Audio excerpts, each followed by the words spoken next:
আল্লাহ তাআলা আয়াতের ভিতরে বলতেছেন ইন্নাদ দীনা ইনদাল্লাহিল ইসলাম, নিশ্চয় আমি আল্লাহ তাআলার কাছে একমাত্র মনোনীত ধর্ম হলো ইসলাম। পৃথিবীর যত ধর্ম আছে, হিন্দু খ্রিস্টান ইহুদি খ্রিস্টান যত কিছু ধর্ম আছে, গারো, এরপরে মুচি, অনেক ধর্ম আছে, এইসব ধর্ম আল্লাহ তাআলার কাছে গ্রহণযোগ্য না। আল্লাহ তাআলার কাছে একমাত্র একটা ধর্মই হলো গ্রহণযোগ্যতা, সেটা আল্লাহ তাআলা ওনার কালামের ভিতরে বলতেছেন, সেটা হলো ইসলাম। আর ইসলামকে আল্লাহ তাআলা এই জমিনে মানুষের কাছে, জমিনবাসীদের কাছে পরিপূর্ণভাবে ইসলামকে বুঝিয়ে দেওয়ার জন্য আল্লাহ তাআলা অসংখ্য নবী রাসূল পাঠাইছেন। সমস্ত নবীর কাজ কি ছিল? মানুষের কাছে ইসলামকে পৌঁছে দেওয়া, বুঝিয়ে দেওয়া। এই বুঝা দিতে গিয়ে সবচেয়ে বেশি কষ্ট এবং মুজাহাদা কে করছে ভাই? আমার আপনার নবী সবচেয়ে বেশি কষ্ট এবং মুজাহাদা করছে। আমার আপনার নবী যখন এই দ্বীনের দাওয়াত নিয়ে ইসলামকে মানুষের কাছে বুঝিয়ে দেওয়ার জন্য তায়েব শহরে গেলেন, এই তায়েবের ঘটনা বলে আমি শেষ করে দিই।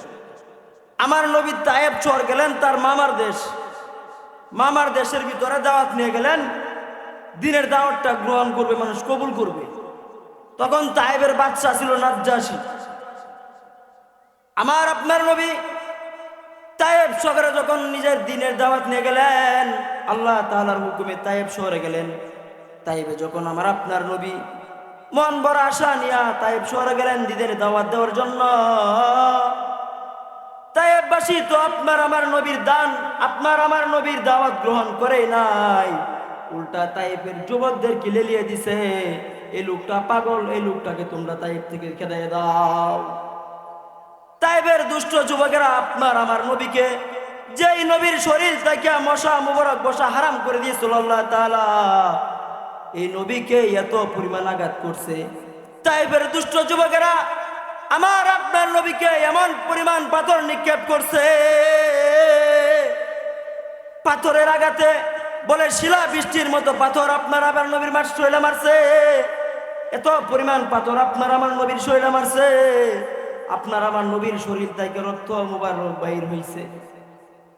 নবীর শরীর থেকে এত পরিমাণ রক্ত মুবারক বাইর হইছে।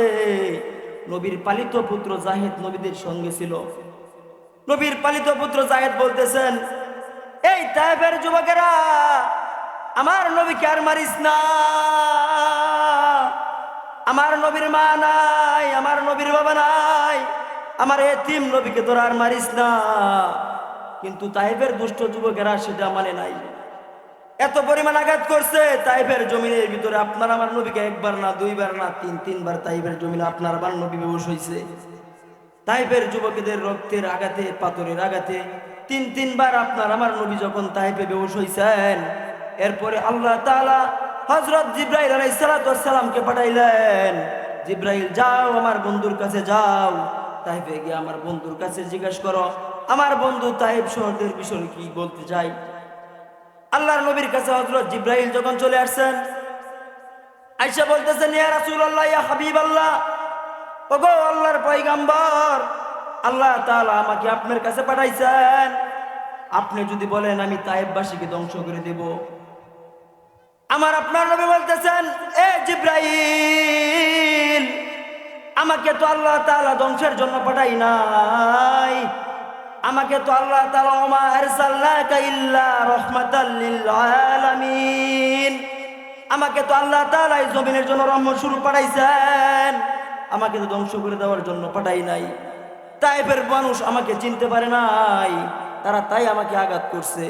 পরবর্তী উম্মতে যারা আসবে তায়েবে তারা আমাকে চিনবে।